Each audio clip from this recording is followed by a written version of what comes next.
communication, confidence. Because the director has to get their actors to do, well, I won't ask you, to trust you. Right? Would you agree? Yeah. Are they going to trust a person who's like, I think. Are you going to trust that person? Indecisive, doesn't seem to make, You know? I just, So, what we want to do is work on those kind of things.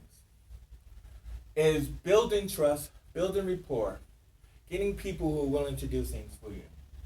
So that's also going to be a part of the process. Another thing would be is when you are set forth to figure out how I'm going to shoot this, right? You have to understand what your style and technique is. Now, when I say the word style and technique, does anybody know what I'm talking about? Not you, Michael. Anybody know what I'm talking about? Yeah, your own personal, like your own, what people are going to remember you by, like maybe identify what you are. Did you take this class? I've just been listening to you better. That is exactly right. Common thing is, we've all been in the business in some way, shape, or form. Common thing is a lot of people are buying digital equipment. It's getting cheaper and cheaper. They're calling those directors and they're going out and they're making things, right? So that means there's anywhere from 5 to 10 to 50 people out there doing that. What separates you from that pack is understanding what your style and technique is. So, funny story. And he's here. So let's play this out, Michael. Yeah? So, Michael, what's your style and technique? Right? In the beginning, right, you said, well, I like clowns. Oh my god, yeah. Okay. All right? Yeah? You like clowns. Clowns and robots. Clowns and robots. So, hang on a minute. Did you make anything? Clowns and robots. Here's the scenario, yeah? Carly wants to do a music video, yeah? So, okay, I want somebody to do a music video for me, yeah? So Carly goes to Daniel, or goes to Michael, right? And said, yeah, I heard you got a camera and everything. Michael says, yeah, I got a camera. So can you make me a music video? And he says, yeah, I can make you a music video. And then he makes her a music video, and she doesn't like it, right? Whose fault is that? Mine. Because you didn't ask him what? I didn't ask him what I wanted and stuff. Well, yeah, what you wanted, but he still is your director. Yeah. You didn't have this communication with him, Yeah. right? And it's simple. Instead of being desperate for somebody with a free camera, you didn't ask him what his style and technique was. And he didn't tell you. Clowns and robots. Wait, check it out. Take that. So now, Michael goes, so you do have the conversation now. And Michael goes, yeah, clowns and robots. Because, clowns, right? I'm scared of clowns, right? And, it's about fear and everything else like that. And robots, they're structured. It's mechanical. So let's say he does a really good explanation. And you are not even thinking. You just want that video. So you go, okay, yeah. Right? All of a sudden, Michael makes your video, and you're like, what the hell is that clown doing in the background? Right? And Michael says, I told you, clowns are robots. Right? It's my technique, right? Whose fault is that? Mine. Because you weren't listening. You're too desperate to get the free guy to make your video. He told you what his style and technique was, clowns and robots, right? And that's what he gave you. But the problem here is what I'm trying to say is in communication, right? Unless you know, right, you'll get what it is that you paid for. So if you go to Rachel, right, and you go, so Rachel, I want this video and everything. So do you happen to have I don't know what it is, but you happen to have like a style and technique or something? And what is it? My style and technique. Know what I call a blurry arty shot? Shot that's out of focus and you pretend that it was supposed to be. No, I've tried to. I know. You develop do the deep art focus, you yeah. do like depth of field. Focus and stuff. Yeah. Artsy fartsy stuff I like. arty farty stuff. So that's like when you're like really a visual artist and everything makes sense. Like, but he did a lot of these strong visuals, and then Sean started doing all that kind of arty stuff. But it actually came out really, really good. So it may not be my preference, and it doesn't have to be. He knew what he wanted, and in isolation, he just did it in focus. You can look at him, but he came out with one of the best films, right?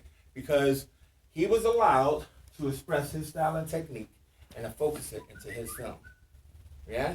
So all I'm really just trying to say is that if you understand who you are, then anybody would either hire you for your arty-farty, close-up, out-of-focus shots, or Michael for his clowns and robots.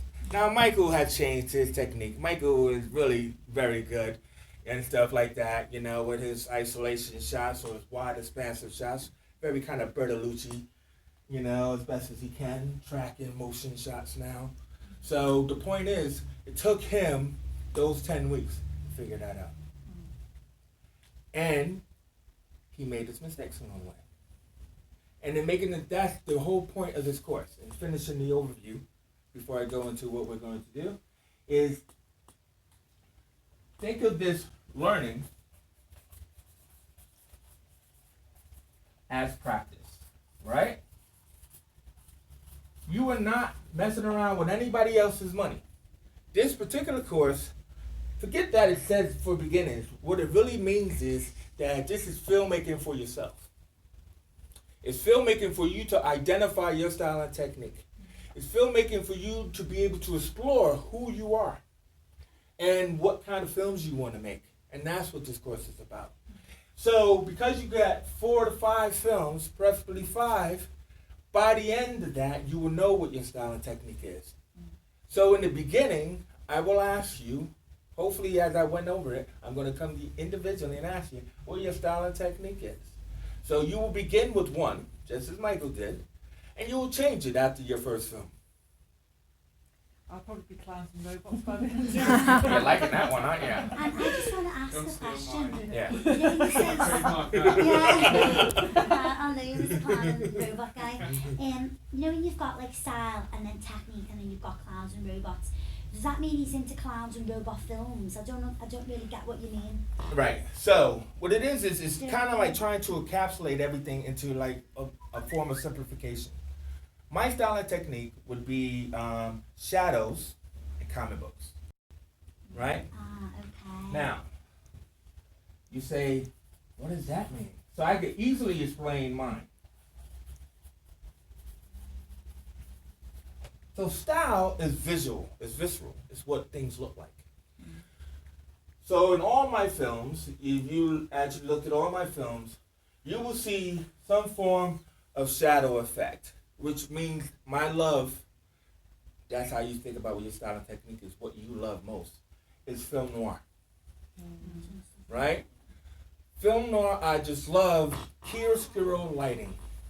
Right?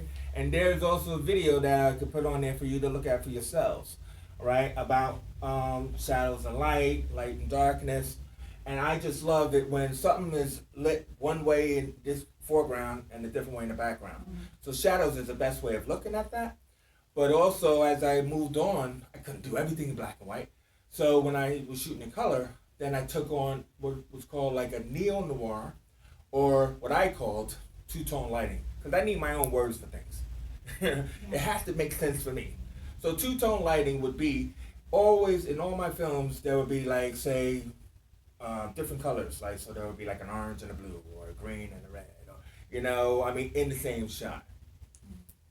Now, I see a lot of people steal my stuff. No, no, it's neo-noir. So Stephen Frears did it in The Grifters. If you want the example of a film, if you go back and look at The Grifters with John Cusack, Stephen Frears, he called it a neo-noir style because it was new, it was present day, and it wasn't black and white. So it's a way of enriching the colors. So to me, my style will always be some form of shadowing. You understand that? Yeah. So my technique, my technique is comic books. Another great love of mine is comic books, and it's mine. It's personally mine. I'm a geek. I don't care if you're not. it's one of those kind of shots that is what we call production value, right? And this is what you need to focus on. Everything you shoot needs to have your signature, your production value that identifies you. And that's what your technique does. So what I do is the framing of comic books.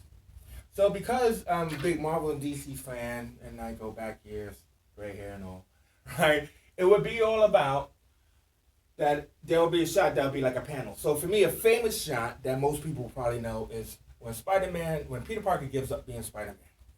Gives up being Spider-Man, and he throws his costume into the garbage can. He walks away with his head hunched, on his shoulders. And it's a deep, long shot walking away. But in the foreground is the garbage can with his costume, which means he's leaving himself behind. So, as a visualist, I would make those panels make sense only to me. But it will be shot in a way that if you were a comic book fan, or if he was a comic book fan, you go, hey, right? So he's looking at my film, you're all looking at it, he's going, and you're like, what is he laughing at? Because he knows the shot. So I know it, and 1% of the audience knows it. That 1% could be 500 to 1 million people. And you're just not a part of us, right? But me, I'm making it for me. So that's my technique. It's what I do in the shot. Style is how the shot looks. Technique is what I do with it. It could be camera technique. I could use crane shots. I could use GoPro heads. I could use tracking shots, moving shots, out of focus shots. That's the technique, not a style. Does that make any sense? Yeah. Right? So, it's a lot, but in simplicity, this is what I want you to focus on is 2 things that you like. So I want you to take a second, right? 2 things that you like, and you don't have to stick to it, because Michael didn't stick to it. And say, I'm going to focus on this being my style and technique. Yeah? What it looks like, and what kind of thing am I going to use to present it? So, who wants to go first? I like people and streets, or just being outdoors. All right. Say your name once again for everybody and myself. Say my name? Yeah. Tracy. Tracy. Because I keep the flip chart. With an E. Thank you. 2 E's or 1? Just one. Okay. People and streets. Yep. Or just being outdoors, really. Doesn't have to be streets. Just Is this the streets is the style, or is that the technique? just as a location. Outdoors is probably a better Yeah. word as opposed to indoors. So that'd be like the style. But that's. What about the people then? I like close-ups. There you go. Now, what I'm trying to do, you say it, and then we focus it. So you like close-ups. When you say close-ups, do you mean reaction shots?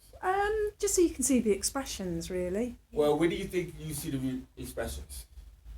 Sorry. When do you think you see the expressions most? After someone said something, so reaction shots. Do you understand? No. Okay. Like, say I said to you, like, say we're in a film and I say, Mum, I'm pregnant. It's like your reaction. So that's Yeah. like the reaction shot, is Yeah. it, Jay? I was Yeah. thinking, for some reason, I was thinking of a music video, and it would just be someone interpreting the music.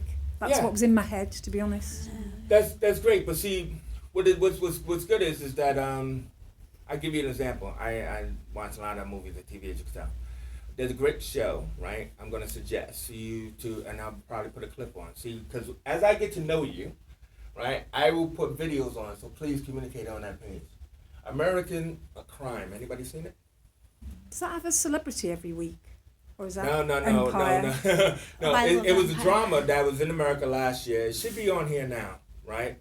And the guy who wrote 12 Years a Slave, John Ridley, created the show, right? But it's about racism in America. What's it called again? American Crime. So I'm gonna put it on the page. for you, Okay. But what he has developed for the first time in years, and I would like all of you to look at this. 911, please, paramedical. Male. Have you called his mother yet? No, sir. I'll say it again. What he has done is that he had created a new technique. I haven't seen this technique before he has, and I will see it plenty of times after he has done it. Is that he focuses his drama on the reaction. Okay, so American Crime. What he has done is that to create drama, right? And I feel it's very visceral. That's why you should look at it. Is that it's about racism. It's about different ethnic diversity. It's, this husband and wife get attacked by drug dealers. The husband gets killed, and they call in his parents. His parents are separated. They come to identify the body. Mom wants justice. And then they find out that there was a black crackhead and he was with a white girl. And then this all becomes about, oh, I want justice. And her racism just slowly builds over the course of the show. His sister is a Muslim, so then it becomes about, righteous justice, and it turns into this whole big thing. And she's like, well, it's a hate crime. It's a white hate crime. Right? And then people looking at her like she's crazy. But the things that people say to each other are so visceral, right, and raw, that we don't see the people talking. We only see the reaction. Did you ever get the sense that your son was involved in drugs? Matt and I were and close. It makes a huge I would know something like that. Would your son have told you if he was a drug dealer? Could I get you to stand up for me, please? Why? You're under arrest for murder. I didn't kill anybody. Right to remain silent. No. He was driving. No, he was driving the car. That's all he was doing. You never said murder. Tony, he took the car. Bobby, he just took the car. I didn't kill Bobby. No. But imagine, right? I'm telling you, right? Like you're really just upset that your son has died and everything, and anybody could have killed him, but a black guy killed him, and you're just freaking angry about it, right? As any mother would be, and you're saying some really horrible things, right? And and so you're saying them, and all we see is the person who you're talking to. Sometimes we see you. Sometimes we see the people who actually talk. Don't get me wrong. What I'm trying to say is generally what we're taught, especially in film school, what we talk is you always shoot the close-up of the person talking. You might get a quick snippet of their reaction shot, and then you get them talking to respond, and then you get the other person. So it's a back and forth, isn't it? Or it turns into a two-shot master, right? This is what we're taught in basic filmmaking courses. What I'm trying to say is he's changed that rule, and he stayed on a person who's being talked to, whether they're being told off or whether they're reacting to what somebody said. It's like, why you spout so much shit, right? And everything, and it's must be good actors then. Must be really. Oh, Timothy. We're talking about Timothy Hutton and Jesus Christ, I can't remember the name. But yeah, they're fantastic actors.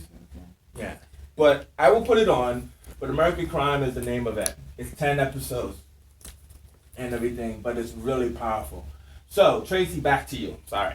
So people, that means you like close-ups, possibly reaction shots. Exteriors. What do you like about exteriors in streets? Mainly because you don't have to use any lighting. It's simple. I like quite simple things. Then your technique would be Dogma, right? Natural lighting. Yeah. That is Lars von Trier. It's purely because it's simple. No, that's fine. But it is a technique, right? Right, okay. You've heard of it, Dogma 95? Yeah. I think I watched the film. Is that the one where it's all chalk lines on the floor? He did The Idiots, but I don't know about the chalk lines. But right. He also had, he actually created this in 1995. 1995 was when independent cinema was just rising. So Lars von Trier, who was well respected, said, I'm going to create this doctrine called the Dogma 95. So you can look it up. Is that? Yeah, I can put it on for you if you want. Is it where they use all the handheld cameras as well? Yes, it's handheld, no tripods, it's natural lighting, it's, no script? possibly. But I keep getting it's diegetic, which means that it's natural sound. Yeah, right? that's what I meant. Non-diegetic is sound that you put in. So diegetic, it's natural sound. So that means like if there are humming fridges, then you will hear the humming fridges. Yeah, that's how I work. Yeah, well, to a degree. No. But see, when you do stuff like that, though, I would have to recommend when you do stuff like that, make it so that way we know. Yeah, it's not lazy. Wouldn't be lazy, but it would just be very. I don't know. See, I'll be honest. I'm quite eclectic. Yeah. But that I'm quite instinctive as well. Yeah. But I just said what I felt at that moment, which is people and exterior. But guess what we got? Yeah. We have a style and technique. Mm. See, that's why I just want you just to say what it is in the moment, and we will work on it. Yeah. So what we're gonna see now is Tracy got a Dogma style, and she's got a penchant for close-up reaction. Definitely not lazy though. There's a lot of when method to the madness. When did I say lazy? No, I it could be interpreted as lazy when I'm saying I want it simple. I can't be bothered with lighting. No. You know, I could do lighting if I needed to. Yeah. So here we go, Tracy. Because somebody famous like Lars von Trier does it, it's not lazy. It's considered art. Right? Trust me, it's considered art. Yeah. You know, you're not just like Tracy from the Block who made a film and the machines are humming and you know what I mean? My whole big style, isn't it? Because you would say that I am doing something dogmatic and I want all of this diegesis. So for you, remember that word. I'm going to do a whole thing on diegesis. But diegesis, anybody ever heard of it? No. Right, so... And How do you spell it? How do you spell it? D-I-E-G-E-S-I-S. There's something called diegetic sound and non-diegetic. Non-diegetic is when you add sound to it, like background music or noises or trains or cars, planes, whatever. Non-diegetic is when you don't add to it and it's already there. No, it's already there. Like for example, if you add music, that's not there, is it? Right? Like a music video, that's not there, right? Or like if it's a love story, that music's not there. But if you are in, say, a quiet room, you're in a quiet room because you want the clean sound, then you want to add in, there's a train going overhead, so you add that in. So it's all added sound. Make sense? I'll talk more about that later. I just want to make sure I get through to everybody's style technique. All right. So, Carly, have you been thinking while you've been sitting? Yeah. Okay, style and technique. Well, I've wrote a film, and when all right, I don't want to know about your film. I know. I just want to know your style. Yeah. Because I don't want you to be specific about what you're doing. I want to know how you're going to do it. Yeah? What I'd do as a director, in my little world, say you was my actor, I'd show you, I'd act out to you how I wanted you to. That's because you're an actor there as well. That's it. Well, that's what they call an actor director. So that's not a problem for you to do that. Yeah. You know what you want from that. Yeah. But that will be behind the scenes. That won't be in your film. I know, but I'd do it before. I'd say Danielle was my actress. I'd go, Danielle, I want you to be like this. And then I'd act and show it how I'd want it, and then I'd film it. Yeah, so that happens behind the scenes, right? You talk to your actor, that's great. You demonstrated it for her, that's fantastic. That's not in the film. You just want it to, like, how it looks. Yeah. How do you want it to look? Yeah. So I'll come back to you. So we'll put this one, because I still don't know my style or technique, because I'm new. Right. This is the point. Nobody really would know, right? Tracy, that was easy, right? Okay. Nobody would know. Michael didn't know. Yeah? I joked about it because he said that, and then I said, okay, that's just style of thing. He said, no, this is really, yeah, right? So this is not to name and shame. This is about where you are in the beginning, and then you will develop over time, okay? It's about just what you like, what things. Yeah, all that. Like, so style you like, what it looks like. Yeah. So what do you like? So I mean, I like music, right? Yeah. So, like music and I'm singing. So that means you can have a musical style, right? You can put that in for now, yeah? All right? Have like loads of fast shots. Yeah, you're very colourful as well, so that might come out in your work. Colors. All of it. So, And then let's say, like you just said, like fast cuts. Yeah, that's cool. I love psychedelic, you know. Oh, see now you're thinking, Yeah. right? You're thinking without being out now, Yeah. right? Yeah. Now the thing about it is the fact that when I look at your film, I should see a representation of that. You see what I mean? Yeah. Well done. All right, Danielle. You could watch Strictly Ballroom for the colours. Strictly boring. Strictly Ballroom. I love that film. That's the Australian film. I love it. Flared colours. Yeah. Ooh, are you talking about you or you talking about her? All right, Strictly Ballroom, right? Strictly Ballroom for the colours.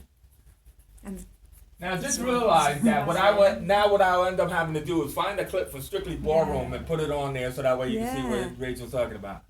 All the work. Thanks, Rachel. Sorry. Yeah. Danielle, let's go. Well, basically, only because it's triggered my memories of the day, and I love the style of the way he makes films. I love Danny Boyle, and I like stuff that's real. I like him rough, like really. I like to Like Train Spotting. Train Spotting, Slumdog, all that type of stuff. I like raw type of films. Like docudramas. Yeah, that type of stuff. That's what I like. So I wouldn't know yet because I haven't done anything, but my style is quite. Yeah. That's what I'm into, like type of. So yeah, he's kind of like like a stream shots, doesn't he? Like Train Spotting is a really good example of it. Like when things come down the wall and yeah. They're doing a remake. Yeah, they're doing another one. Yeah. Are they really? Yeah, it's a sequel. Yeah. Oh yeah, sequel. Oh yeah, because the guy wrote another book, didn't he? It's got all the original actors, I think, as well. Yeah, I've got you in it, hasn't it? Can't wait to see it. He's 30 when he So that's the type of stuff that I like. Train Spotting, Slumdog. Yeah. Yeah. Okay. All right. So I'll find a clip of that and everything. Reason why I'm going to be looking for clips for you is because it's the language that we're talking about here, right? That you might feel, oh, I can't say what you're saying. You're saying all these things. So visually, I will present it to you what you just said. And then you can look at it and say, yeah, I do want that. I do like this, Just in case somebody's outside. All right, I have to call him later. All right, so, Rachel? I like artsy fartsy. You like artsy fartsy, we know that, but what's artsy fartsy?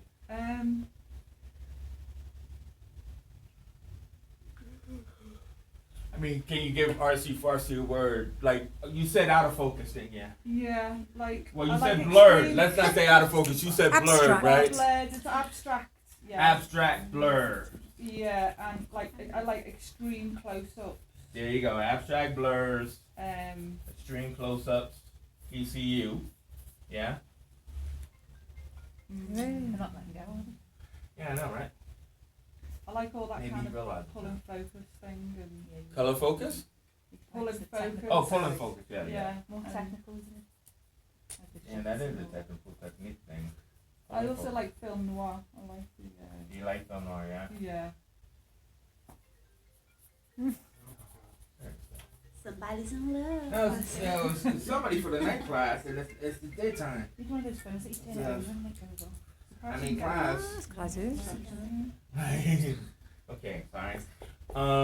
Pulling focus as a technique. Abstract, blurs. Tell me a little bit more of this abstract. I mean, because, like, is it like Jackson Pollock? I mean, is it like, abstract? I mean, like everybody else has somewhat of a film to kind of like represent it. What kind of film do you think represents your style and technique? Who you like that's along that line? I don't know, because I really get like sucked into like the content of the film, but then I also really like the I like the way things look a lot. Really shot, like. Yeah. So give me a favorite film then. I can give you colours. like sepia or deep purple. No. That film that you looked at, I can't remember, in Gerard Leto in. He was in We're All Addicted. called? Oh, Requiem for a Dream. That one. Yeah. That kind of abstractness. Yeah. I think off the top of my head. No, you put me on the spot. You just Requiem freeze. for a You Dream. go home. You go. Oh. Chase, So is this this class on till 2 Remember you o'clock? going on about Yeah. that? Is it so every Monday, Yeah. 12 till 2? Yeah. All right. Your name is Debbie. Debbie. Seen you before, Debbie. Okay. I'm going to throw a bit of a spanner in the works. Oh, really? Yeah, because do you need to have one particular style and technique? You don't have to have one, but it'd be nice to start with one. Yes, only because for me, you see, it's the story. So, like, say there was a story about two little kids or something, you wouldn't film it in film noir unless that was your aim to make it into a kid's Bugsy Malone sort of film noir thing. Okay, well, let me give you an example real quick. Second film that you're going to be asked to do will be an interpretive film, which means that we will be provided with a script, and each of you will have to make your own version of that script, right? So, like, for example, when you say, this is not about story, this is about filming, yeah? So, why should you film this story and Rachel not film it? So, it's kind of like taking that into account of your style and technique. So, even if you said film noir, but I got kids, how can I shoot a film noir with kids? How couldn't you? Well, I suppose what I'm trying to say is, can't you alter your style? Yes, you can. So you don't have to be locked into a style. Remember, he wasn't locked in a style. I want you to start with one. See, now there you see, that's where I like things, ordinary things, but shocking to be looking beautiful. What? So like say ordinary life, not like mundane, not like fantasy or realism, like but it's like it's like the The real Secret things that are made Garden. to look beautiful. I know what you mean. Like Amelie, kind of like like you know, it'd be like just somebody walking down the road, but it could be like I don't know, like fantasy kind of things coming out the sides and all of that. I would sort of love like, all of that. you know what I mean? That sort of Like I know what you mean, like the trees, but with little fairies. Enhance. Was that like special? No. But not necessarily that Enhanced either. That's reality. like kind of thing that just came to but Yeah. it would be like say they just had somebody walking down like a really rough end of like town or something like that. But it doesn't have to be real. The situation would be real. Fantasy. But the look of it could be beautiful. You know, it could be coloured in beautiful, it could be, do you know what I mean? Enhanced is the word that comes to my mind. Oh, I've just thought of like a boss little weird film in the head, like walking down the street, but it's all gorgeous, but there's like a little monster who lives under the grid. It's like a what? A little man? A little monster who lives underneath the What grid. you say, little man or little monkey? What you Little say? monster who lives Little- under the grid, and he's lurking under the grid, and he just wants to like pull people down into the sewer. Oh, that's Joe like, Anderson. That's a really great story. Sorry. I'm gonna put that over here for a That's like second. it, isn't it? Yeah. When he's in the drain, Oh, he's freaking yeah, out. maybe that's why I like it. Yeah. In the So grid. scary. I suppose like, but on the other side, I We'll do come like- back to that. That's a good story. I do like improvisation where like, you know, is it not, well, I keep getting it wrong, Mike Lee. You know, Yeah, Mike Lee, yeah. I do like that kind. Improvise. Yeah, he doesn't always use a script. No. No, He does a lot of doesn't ad at all. libbing. Now that is But then again, having said that, I do like that whole Moulin Rouge thing, but that's more the fantasy side. Oh, it, that's isn't it? amazing, Coming isn't it? through. Moulin Rouge. Because, you know, the singing on top of the, you know, completely sort of like rooftop and all Yeah. that, and what's real and what isn't real. Yeah. So something for you to think about is like, You're you know, mad like opener. in a way going off the grid, Yeah. right? You know, one of the guys, I mean, I encouraged it, but I mean, he did it. Was with the different interpretive scripts, he made an apocalyptic version of it. Right. You know what I mean? So it's just kind of like a little simple scene, and then you know it's set in the apocalypse and stuff. So it's just kind of like off the grid, yeah. So it's like taking a script or a story and figuring out what you can do is like, how can I differentiate this? You know, make it unexpected. You know, I mean, like so it could be like you just said about kids, like maybe kids playing in the playground, or it could be a couple in an argument. And then something happens, you know, all of a sudden the guy's head turns into a werewolf. You know, I'm just saying. Yeah. Right? But for you, whatever off the grid means, like off kilter or whatever, Yeah. fantasy or different, That's what I'm trying to say is what you rather have is the script to figure out what that will be. Yeah. And so that's fine if you want to leave your style open. But can you see how that is still a style? Yeah. Yeah. Because then we know that, okay, then we're going to figure out some crazy way of doing this. When we see the film she comes in with, it's going to be like, what? Yeah. That's how. Well, you know that my technique is the isolation shots. Yeah. Would tracking be a style or Technique. what would you go with? Isolation would be the style. Really? Yeah. Oh. Why do you think so? I don't know. It's just Show off that you actually took this class before. Why would isolation be a style? What do you mean by What is isolation? isolation? So like you've Well, got explain your isolation. the subject. So let's say that Chase is the subject. Yeah. The isolation would just be him in the screen in the shot, and then I'd pan out just to show how alone he is, how isolated he is in where he's standing right now. Okay. So let me help you out so that way people could also get a further explanation. What Michael is talking about is dead space. In a way, right? But Bernardo Bertolucci, you know, I only know one movie he made, The Shelter in the Sky, but I always quote his name because he had these wide, sweeping, expansive shots. Sergio Leone did it in Good and Bad and Ugly. David Lean did it in Lawrence of Arabia. For the story. Yeah. You could share the story. Exactly, because the person who is small in the story, even George Lucas did it with THX 1138. You know, when Robert Duvall comes out of, you know, the tunnel where they are. Who? Orson Welles. No, he's surrounded by objects. I'm talking about dead space, where the person is small in the screen. It's like if you utilize the rule of thirds. This is another like word that tell you in media school. Yes, about the rule of thirds, we've got to isolate the bird in the foreground here. It's got to be in the third quarter of the screen, and everything else is all wide, and it confuses me. Right? Idea is what he wants is to show isolation. He wants a level of dead space. So in his first film, when he first did it, right, it's like teachers teaching up in the front of the class, and he had a student here, and then he had a student all the way in the back.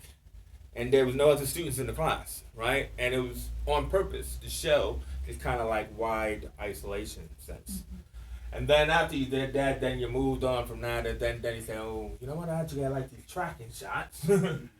But in the same film, when he figured out he liked the tracking shots, he still had his wide isolation where, you know, guy is small in the scene, comes off of a bus and everything, and, you know, he just in the distance. And then he like moves forward into the scene. So for him, and I'm speaking for you, but for him, it's a matter of like utilizing all of that space by keeping most of it dead, empty. Doesn't make any sense. Yeah. Yeah. So it's not for you to kind of like figure out, I wonder why he did that. But then again is, if you get the beard strokers to go, I think he did that to show the isolation and how alone. Because you're leaving it to the audience interpretation of why he did it. Yeah. As opposed to just closing in the shot, organizing, following the rules of thirds and everything else like that. He's purposely, for himself, making these wide isolation shots. Makes any sense? Yeah. Yeah. So now, as we take a look back, right, is that, you know, there are other people who are taking this course, but to start with, right, you all have a sense of what your style and technique could be, right? You know, and I'm going to find your examples and put it on the page as well. Now, when you say, I'm going to work towards that, now you need to know what we're working towards. Jeez. Yeah? I've got an appointment at the solicitors in Queen Melvin on Stanley Street at 1:30. For Melvin, what'd you say? I've got an appointment in the solicitors on Stanley Street at 1:30. All So right. I'm going to have to shoot. Is that okay? I'm sorry about this. No, don't worry. I did mention it to you. But it's for 1:30, so I've got 15 minutes. All right. No worries. I'm just if you got 5 minutes, Yeah. let me just Yeah. give an overview of what you guys are going to be doing over the course. Okay, so 5 films is your goal. If there are at this point 5 films full stop or 5 films each? No, Five altogether. 5 of each. 4, 5, 6. So if there's 6 a year, that means just we're at 30. Oh, you mean there really is 5 films each? Yeah. Oh, Yeah. okay. Yeah. How long are these 3 minutes? Chase, I'm on holidays tomorrow, and so I'll miss like a class. Yeah. Is that Oh my going to God. be a problem? All right, no worries, no worries. It's all in how you. It's about what you can complete. The idea is that over time. Let me just get through the overview. Over time, what's going to happen is that there's going to be an acting course, and an editing course. They're not attached to this. They're concurrent with this. What that means is, as directors, you should also be learning how to direct actors. As actors, they should be learning how to be directed. Yeah? Mm-hmm. So then they will be asked to come into this course as well, kind of like sit in, and to be used as people as you can use them. In editing, you need something to edit. So then mostly I will be editing your films until you learn how to edit your own films. Right? So that's kind of like in the overview of that. That starts in October. I believe it's October 10th. And they'll be running on a Saturday, right? So from then, after that date, that's when there will be actors, participating. But then, until then you will be using people in the class. If you can't utilize people in the class, then you will also probably be asked to work outside of class. There's a night course of directors that are doing different types of films. And they also will be, kind of like accessible or, working back and forth. So is it okay to use other actors that you know and stuff like that? Yeah, please do. Yeah, bring them in. Please do. Yeah. Right? That's my point. Is that you also be shooting outside of class. All right? So, the films. Right? While you're still here. The first film will be the Enter and Exit. Now, the Enter and Exit film is probably your one chance to do an original film, right? Because the story is yours. But the object would be that a person enters a space. There's a conflict of some kind, and someone exits. Now, you'll see examples on the page of what they did last time, and you might say to yourself, hey, wait a minute, nobody exited that scene. They can exit by dying, or they can exit by teleporting. They can exit by somebody eating that person, right? It's up to you, right? Especially with two of you having these wacky, crazy ideas, right? Main thing is that it's like a beginning, a middle, and an end. All stories are that way. All films are expected to be 3 minutes or less in length. Some people have gone to 5 minutes, made me angry. I would edit it, and then I would chop it, but I'd be pissed. Right? So, beginning, middle, end. So, the way I call this course is it's not a short film course, it's a scene course. All you are making is a scene. For those of you who write, do not try to write books. Do not try to write films. That's not what this course is. It's a scene. A scene is what they do in Sundance in America. That's how they decide who's going to direct. If you could direct an actor in a scene, then you could demonstrate what your skill is as a director. You don't need a whole film that goes from this one to that one to that one to that one. All right? So, enter, conflict, exit. That's your first film, and that's an original film. And you will start doing that as of next week. And you might say, how is that possible? Well, listen.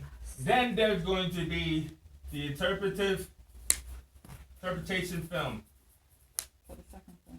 And what that means is we will be provided a script. And that script will be preferably no more than 2 pages. Right? Thinking of You, we did that last year, and then we made 9 different versions of it, and it was fantastic. That's what we showed in our showcase and everything. And so if it's a 2-minute scene, you would do a 2-minute scene. But the goal would be is to make it different. You don't want to do it simple. One guy did the scene as it was written. That's fine. But everybody else was kind of encouraged to try and do it differently to represent their style and technique. Meaning the without altering the dialogue. Without altering the dialogue. That's right. Michael tried to alter the dialogue and he got kicked in the butt. No altering the dialogue. 3.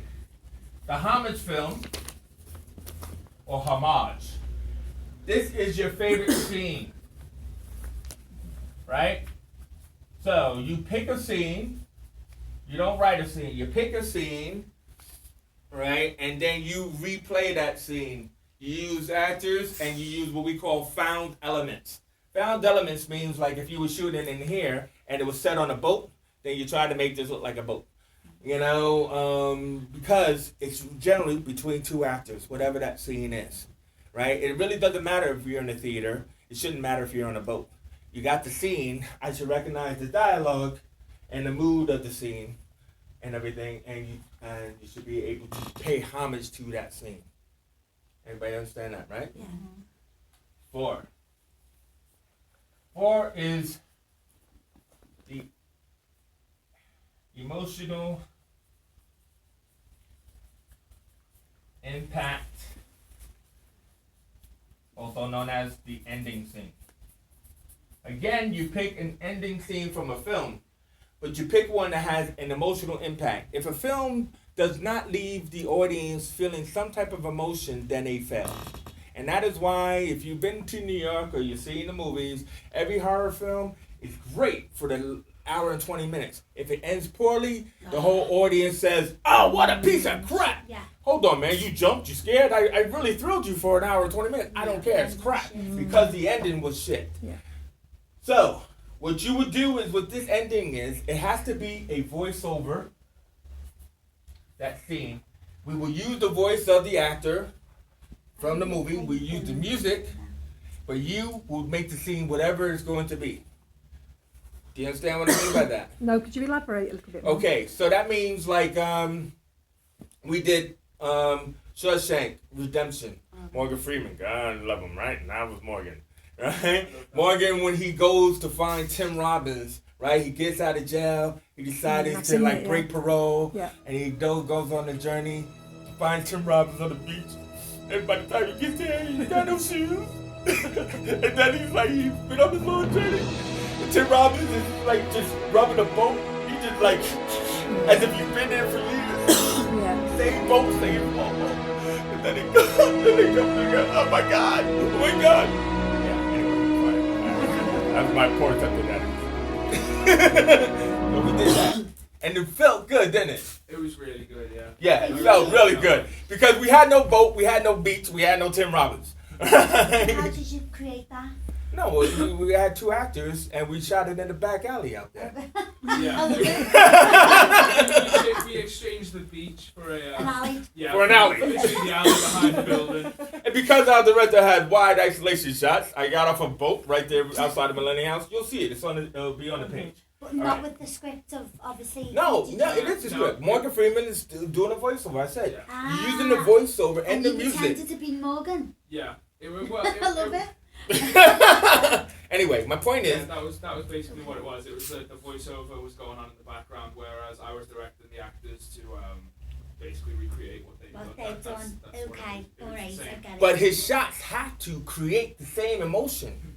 It has to be the same man love. It has to be emotive, whether it's sad. It could be a happy ending too. It could be a horror ending. But that's what most people, have done in that. So the final film is the green screen. So this is what is going to be completely unique to this course. And the idea is that modern technology has kind of like threw everything to the wayside. Actors are no longer acting with actors. They're now simulated actors. They're now robots. Seriously, they're now robots. They're now mannequins. And everybody is acting in a green screen. Mm-hmm. They got all these dots on their face and then supposed to walk around like this. And they're giants, right? So we're going to have a green screen, right? And you are going to recreate a scene. And the test for you would be directing actors to work with something that's not there.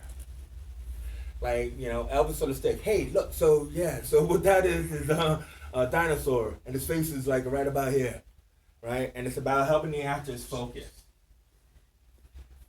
So if you think about this final film, the reason why you haven't seen it is because it's going to be a behind-the-scenes film, right? Meaning that we will show who you are as your final film as a director. Your communication skill, right? Your acting with nothing, right? And then we will also, with the editing course, hopefully be able to provide you what the person supposed to have seen. But it'll be like that, like little 2-minute behind the scenes that are on DVDs, you know? Because this should be about you, this final shot. Yeah. But unfortunately, the world that people are going into now, this is all you're working with. You're not even working with found elements. You know, you're going to be working in just a bunch of green rooms or a bunch of green closets. And they just add everything in then. Right. But your imagination is key here. How you communicate is the key here. It's how you express yourself. You got to believe it, because if you don't, they won't. Yeah. That's the main key here. And that's why I'm saying so. Yeah? So, 10 weeks, 5 films each. The only way this works is what you're supposed to hopefully have is cameras. Do I have to go and buy a camera? Well, Yeah. you don't have to buy one if you ain't got one. That's where hopefully, you know, if we're shooting in class, we can like borrow somebody else's. But the idea would be is bringing cameras. Can we not use iPhones? You can use I use tablets. I have 2 tablets. I've got a tablet. You can use a now. phone. What this is that don't let this scare you. Like when you said, "Oh, we got to do it each." That is the benefit here. The benefit here is that a short film course, you'll be holding a boom for somebody else, right? Somebody else will be taking charge of a film, and then you're like, I really didn't learn anything. It also is pushing yourself. It's pushing yourself into being able to say, my ideas are important and are of value, right? I can barely, you know people who can barely make 1 film, and you're asking me to make 5? But I'm trying to show you that they had. Michael didn't know anything, did you? Yeah? So, and you know, How does so... it work then, Chase, with like the sound equipment and everything, or...? Right. We have, because on one hand, is the class asks of you to provide. Yeah. The other is that the other class, the night class, we have like 2 lights. We do have sound, so I can ask them to use their stuff. But then you also could be thinking about the whole non-diegetic and diegetic scenario. Lastly, is some like about 3 films, right, are worth going into a festival, right? You know, I won't say with 3. Well, yeah, because of the uniqueness of the films. But this is a class, and it's your learning. So if you're thinking about, hey, you know, come on, I got running water going and all that, don't think of it like that, right? Explore your creativity. That's what you're here for. That's why I say the director's process, right? Learn how to make a film, because you'll learn how to produce films, you'll learn how to edit films, right? You'll learn how to work with actors, you'll learn how scripts are written and what directors pick apart out of a film. So that's the whole point, is think about it as a learning exercise. The fun thing is that you'll have a showcase at the end of it, and you have your films, and you have an audience of people watching it. And if it is good enough, like you're entering exit, maybe it can go into a festival. Or if, well, that can't, because that has dialogue and stuff from other films. But yeah, even a homage film is still kind of like yours, even though it's a scene that is of another film. You're not using the elements of that other film except for the idea. Yeah. Right? So, and the interpretation also is a script that is given to us to use. So if your interpretation of that script is really good, then, you know, then that's where those other films could actually go into a festival, because it's yours. So we use royalty-free music as well. Yeah, so like, you know, like the music that has been placed onto the films are royalty-free, most of them, and everything. But mainly, yeah, that's it. Any questions? Because I know I could talk for England, like I said, but this is possible is all I want you to know. We're also going to focus on the actual techniques and stuff in the first part of the class, which means that we will look at crossing the line and diegesis, and I'll get it right about non-diegesis, diegesis, whichever one it is. Generally, what we have done in these classes is that we will have like an hour of theory and an hour of practical. Because people could separate, and we got a big building, they could go up over there, and they could shoot. And you won't have to feel like on your own and stuff. So in that fashion, you might say, how can I do that in an hour? You can't, because you only make it 2 minutes. How hard are you thinking on this? Right? But now that you know what you got to do ahead of time, you also can prepare a little bit. So remember, if this is the original idea, you can... 10 weeks, the course? Yeah. It's like one movie every 2 weeks, isn't it? Yeah. And the main thing about it is that we watch your film, and I will rip you apart. I start out as a nice guy, but then I have to be real. Right? I mean, look, man, if you messed up, you messed up. I'm not going to lie to you. The first one that I did was just after we shot that, and then everyone literally ripped into me. It was good, but yeah, but you didn't get any more ripped than Mark Kyle. No. Right? He got the brunt of everything. He got the brunt. Yeah. Yeah, that was what I did. That was the first one. Because it's original, I'm not gonna tell you what to do, right? So it's like go out there and do, and then we'll be like, where's he at?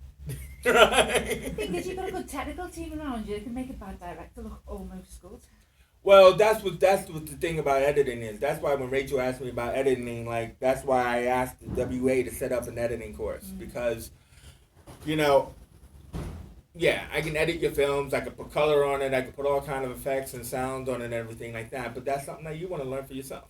What I am just trying to say is that there's a way of teaching people things, and what happens is editing, the systems change. Right, the programs change, and it makes it more and more complicated. Because I'm pretty sure you tried editing yourself over time, haven't you? I've done Final Cut, yeah, but I've never done anything on a PC. Yeah, so it's the process of editing is just cutting when and where, tone and tension. That's all it is. It's just incredibly stressful for me, and my brain doesn't compute. I get you. I'm just trying to say for me. I get you. I'm just trying to say for me, right? That it's all about just supporting people. Yeah. I will do the editing. Do not worry about it. Okay, thank you. Right? Thank you. I will do it. Yeah. What I'm just trying to say is it's about ownership. I just want people to be able to feel that they can learn it. Like what happens is that some people will go, couldn't you done this? Couldn't you done that? Oh, what? Right? After I'm editing like 9 films in a week, and you want me to do right? It's a class. I think it's personality type as well, though, because I know Rach, you don't mind sitting there on your own, and I prefer to be the communicator. Yeah. And I've tried to edit sometimes, and I end up wanting to kill the thing because I've lost a bit of this and I don't know where it's gone. Yeah, I just made a decision not to stress myself out about it anymore because everyone says I can teach you, don't worry. Yeah. But I just need to say I can't do it. I just can't do it. No. That's fair. Yeah. That's fair. Yeah. And stuff. But also, so the last thing I say around that is these aren't films. These are scenes, right? So you shouldn't really have a strong shooting ratio. You should more have an understanding of what you're trying to shoot. We will also focus more this time around on not storyboards per se, but more like shot lists and shooting schedules. Because some people were really just kind of like left to their own devices, and that's why we're like wondering how come that person is taking an hour to shoot something that should have taken them 5 minutes. I was gonna say, do you use storyboards? I don't believe in storyboards because pictures don't move, right? But you could do storyboards. That's all. If that's your process, that you need to see a stick figure or move an image, but it doesn't move. So what I believe is shot list. If you have a shot list of what you want to do, like that means. Character A walks into the room, character B is sitting there at a table, and the character A walks behind them. Do that. That's my recommend. Why? I'm going to draw a picture of that. It's like Ridley Scott. It's like an artwork. Oh, yeah. Well, no, but he doesn't do it. He gets somebody, HR Geiger or whatever, you know what I mean? I understand why you have to go into that much detail to visualize something like that. Know what it is? It's showing off. I used to be an AD. That's why I come from that process. I used to work in music videos, Wu-Tang, all that other kind of stuff in America. And I had a director. Did you just say you've worked with Wu-Tang? Yeah, Have I you? used to produce their videos. Yeah. Did you? You didn't do Gravel Pit? I was on the set of Gravel Pit, but I did Genius's videos, Crash the Crew, and all my stuff is online. Wow. And everything like that. But I was there at the airport. Wow. Where was it shot? Just quickly. In LA. Wow. I love that video and that song. Yeah. Well, Wu-Tang. Okay. Oh no, we can get down with some Wu-Tang, girl. Right? But my point is I had a director who would stay up all night doing the storyboards of the stick figures, boom, boom, boom, boom, like as if it was animatics. My job was to put them onto the board, right, and have the board on display for everybody to see, just to show that he knows what he's doing, right. And after he shot his shot, scratch it off my shot list, scratch. Take it off the board, rip, put the big X on it, rip, and it's kind of like, it's all for show. Yeah. You know what I mean? How many shots did we do? We just did 5. What did we miss? Okay, we missed shot 3 and 4. But all you need to know, what scene did I miss? Right? It's kind of like, the board has only one picture on it. Oh, we missed that one. Yeah, I didn't get to do it. I mean, it's a way of order. Mm-hmm. But it's just it's like show. beginning, middle, and end, isn't it? Yeah, but you still need a focus. So I do believe everybody needs a shot list. And I mean, I do believe they need a shooting schedule. You do need to prioritize your time because, last thing I will say on that is that we did a film, enter and exit film, and I'm going to show you a video on the page called The Role of the AD, and it's like only 2 minutes. And what it is that the director wanted his first shot, right? First shot was over there. And then when we were going to do the second shot, then he said, okay, so the next shot is going to be over here when it comes to this room. And I said, no, it's not. Right? I said, no. What happens over here? Right? And everything, then so we come back to this. So we're going to shoot everything from over here. Why are we going to do that? Well, because it's time efficient, right? We got no time. We got to do this, right? We had to be out of there. Like, 20 minutes. So, you let me do it, right? But what happens, and I know it, right? New directors always get that bristle when they AD because they think directing at them and shot. And AD is prioritizing it. So then, so if you're on a film, on day 3, day 1, director, hey, thanks for helping me out. Day 2, day 3, and it's kind of like, dude, I'm here for you, right? If I didn't do what I'm doing, you would not be finished, okay? I'm prioritizing your time. I am not directing your film if I'm talking to your actor or your lighting guy, because if I was making the film, if I was directing it, it'd be completely different, right? Because I would have created a whole different shooting schedule. This is your shooting schedule. Now, you have to shoot out of order. And the only way you know that is if you got a shooting schedule and a shot list. All the shots that take place in that room, in that corner, or on that side, that's what you need to learn. New directors don't even bother thinking about that. They think about the script that they wrote and in the order that they want to shoot it in. And they don't realize, how come we're still here? And we're on page 1. Well, time's money, isn't it? Time is money. But if you prioritize it and you shot everything that happens in that room, here's a very common thing, right? When people want to get their friends' houses for free. I shot at Rachel's house once, didn't I? Right? Didn't invite me back, right? Good friends, right? But then the whole point about it is, because I know the theory. If I'm going to be in someone's house, they're not going to invite me back. They might be nice enough to. You know what I mean? I had another friend, I shot all in her house for 2 weeks. You didn't ask to come back? Yeah. My point is that if you're not going to come back, you want to make sure you shot all your kitchen shots. Because now if I got to go to a different kitchen, right, it looks like a different kitchen. No, but you understand. You want to just get everything done, prioritize it into all that location. So it's used, it's done, you don't have to worry about it anymore. So when your film is trying to be edited or you're trying to get it done, you want to prioritize all of that. So that's just a bit of producing, is that you just need to know, here's my script. I have to shoot in a gas station. I have to shoot in an apartment. I have to shoot in a park, right? Where am I going to get all that stuff? How am I going to shoot it? How many shots are going to be shot there? So we're going to be going through that as well. Yeah? Mm-hmm. Makes any sense? Mm. So don't worry, Tracy. So Okay. we're going to shoot part of them as part of this class, and then Part the of rest of it. Are we going to shoot All of some it is part of this films class. Which means during the time as that, yeah, during this time, or go out on your own and do and bits. outside of this class too? You could shoot outside this class if you got a camera. What did you? You can shoot on your own. The whole point about it is that you want to support, is what, like what Tracy said about the support night. You want to support, but also too is the fact that when you're shooting on your own, that's what we're all used to. Mm. And we're all used to the fact that I'll do it on my own. I don't need no help. But we're offering you help.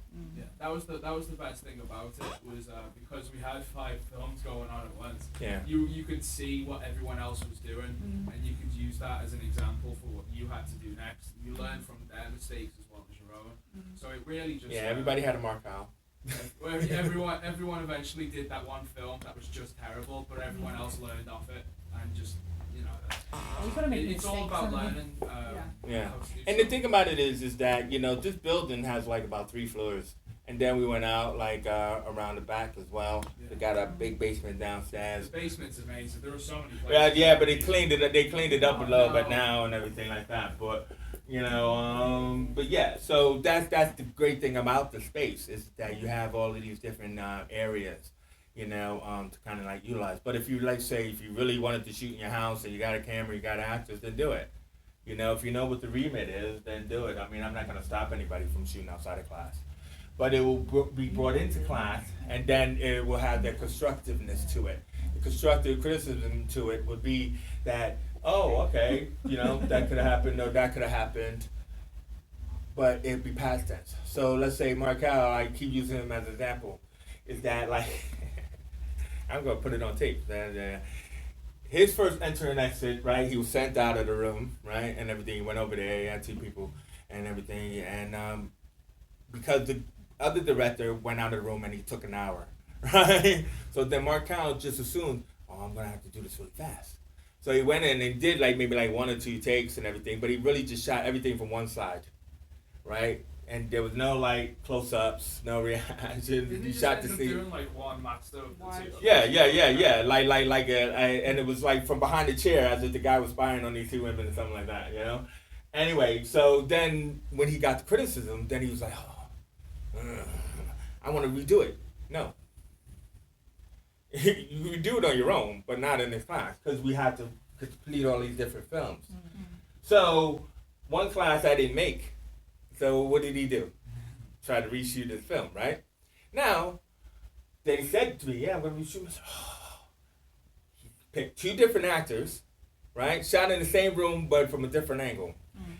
We had just did a class on coverage, right? Because the importance of coverage, right? Do you know what coverage is?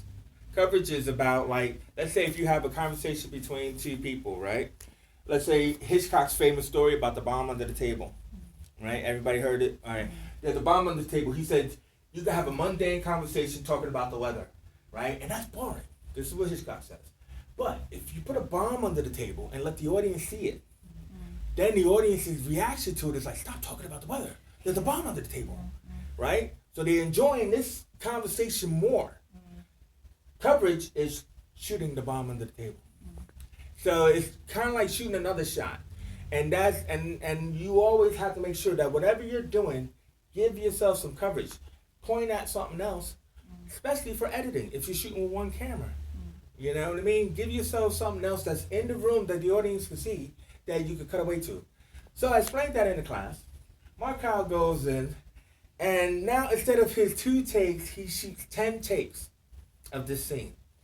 And at the top of each take, he says, take 2, coverage. And it's the same shot. So that's pretty much us for today. There are people who had sent their apologies to me, so there will be more people with the next class. That's the last time new people could come in, right? So there will be the lecture, like I said, and it will just be starting. You won't be expected to finish your films. Don't get me wrong. You just will start. So if you do have access to cameras, please bring them in, yeah, and everything. And subsequently from there, I will ask people from the night class if they can like give us access to their cameras, so that way you will use it in the day and then they'll be here at the night. Are we going to be getting actors coming in next week as well? No. Oh, okay. No. We could act in each other's films, maybe. You can act in each other's films. And so just simple enter and that's it. And like I said, I mean, like some people are actors anyway in there and stuff like that. Is it who couldn't conflict make with like another person, or could it be conflict with an object? It's up to you. It could be conflict with an object. It could be like Indiana Jones going in to grab the idol. You know, like when he goes into the cave and he's, rubbing his finger. It could be whatever you want. That's why it's original. It's yours. I can't tell you what it is. What's interesting to me is that you said it goes, person enters stage, conflict, someone exits. Yeah, it's not the person who entered. Because it could be a couple. Like it could be a husband coming home and the wife is waiting for him and she leaves. You know, so the idea is that for you, I don't want to tell you how to direct. It's for me to see where your head is at, really. That's why with this film, you're just given a simple brief, and I want to see who you are before you're given the set brief. It gives me an understanding of where you're at. Does that make any sense? Mm-hmm. All right, cool. Well, thank you very much. Thank you. And